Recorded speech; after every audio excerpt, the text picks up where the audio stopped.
Yes, for additive jimbaniriza akadde kano mwasibye mutya muli mutya ngenda kubasaba musubscribing ate munyigine kade mbatemereka bali Bahrain asinza mu ggwanga erya Oman mbagamba nti muli bamaanyi nnyo kubanga mugifollowinga ensonga za Pastor Roses Bugingo zikya trendinga ku social media mpaka nakakati driver we musajja watu ye yafiriddewo mbulaga era nga basinga babadde mwefusa driver we yaliwa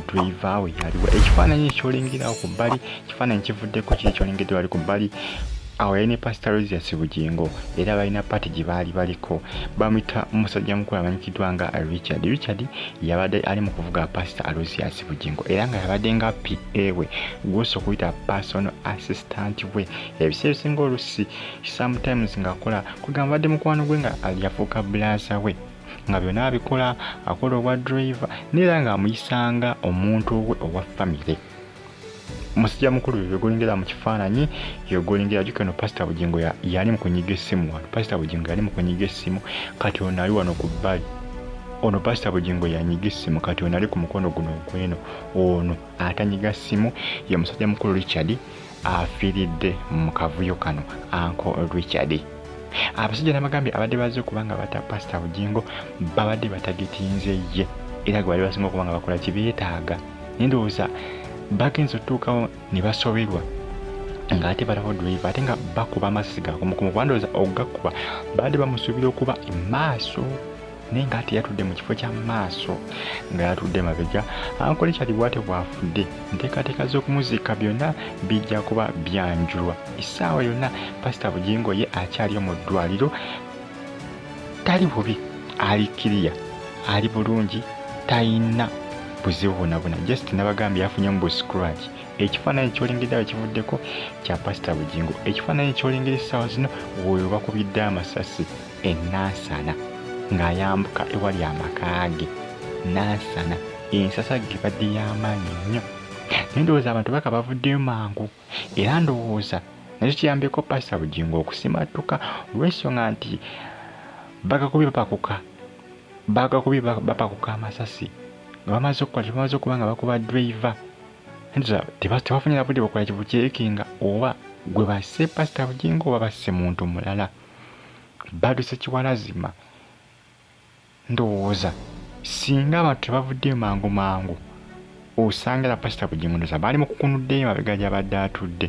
kubanga kireka Pastor Bugingo tafunye buzibu bw'amaanyi buli awo tewali sasi nali muli mukutte jasi busikulwaki bwafunyeeko badde bwandabirwamu emmotoka nga wamanyi nti amasasi bagakubye ne gakola ki ne gaasa endabirwamu z'emmotoka bubusikulwaki bwokka bwakoze ki bubusikulwaki bwokka bwafunyeemu munange byebyo bagitafa additive egisubscribe atonyigene kale gegamu ku mawulire agakyatambula essaawa zino ku social media mpaka nakatenga munange kitalo nnyo ekya Uncle Richard munange bw'ate bwafiiridde mu bintu bino ebitategereka musajja watu bw'atyo bwalugenzi Pastor Bugingo ye asimatuse omuntu ena oba osimatuse ensasa gengeno bolina okwebaza Katonda kubanga endirenga second chance eri Pastor Roses Bugingo era alina okwebaza Katonda kubanga Richard alugendedde mu musajja watu ye n'alusimatuka ate nga kiraga nti badde batagetinze ye Richard badde tebanzi bamwetaaza ne bo badde bazze nga bazze kuto Richard ne bamutwaliramu ayabasi kati babeera nga basoono era badde bazze nga batagetinze nga bamanyi nti atudde mu maaso kubanga olusi Pastor Bugingo kitegerekese nti olusi abadde atera kutuula mu maaso olusi ne Richard nga banyumya bulungi mpolampola nga biriranaganye olusi nga tatuula mabega kati badde balowooza nti oba oliawo nti neera bali bonna mu maaso kubanga abakubanga bonna bali mu maaso tebaali simatuse bombi baali kubiddwa bombi badde bagenda kukuwa ekimuyambi yabadde mabega Uncle Richard yoyo atanyiga essimu ye Pastor Bugingo kati yamuliraanyi ye Uncle Richard afiiriddewo mbulaga musajja watu yabadde nga driver we ate nga yabadde nga assistant we gwoso okuyita personal assistant oba PA musajja mukulu Uncle Richard badde bamukwano nnyo era nga oluusi abadde amanyi n'okukola ki n'okubanga kugamba amutereezaamu obanga kugamba amugamba ebyokukyusaamu ku kakiiko ka kyaki ebikoma kukyusaamu ko emirimu ngeri gitambulamu akakiiko ka kyaki ngeri katambuzamu emirimu gya kyaki eya wali ku Kananirandi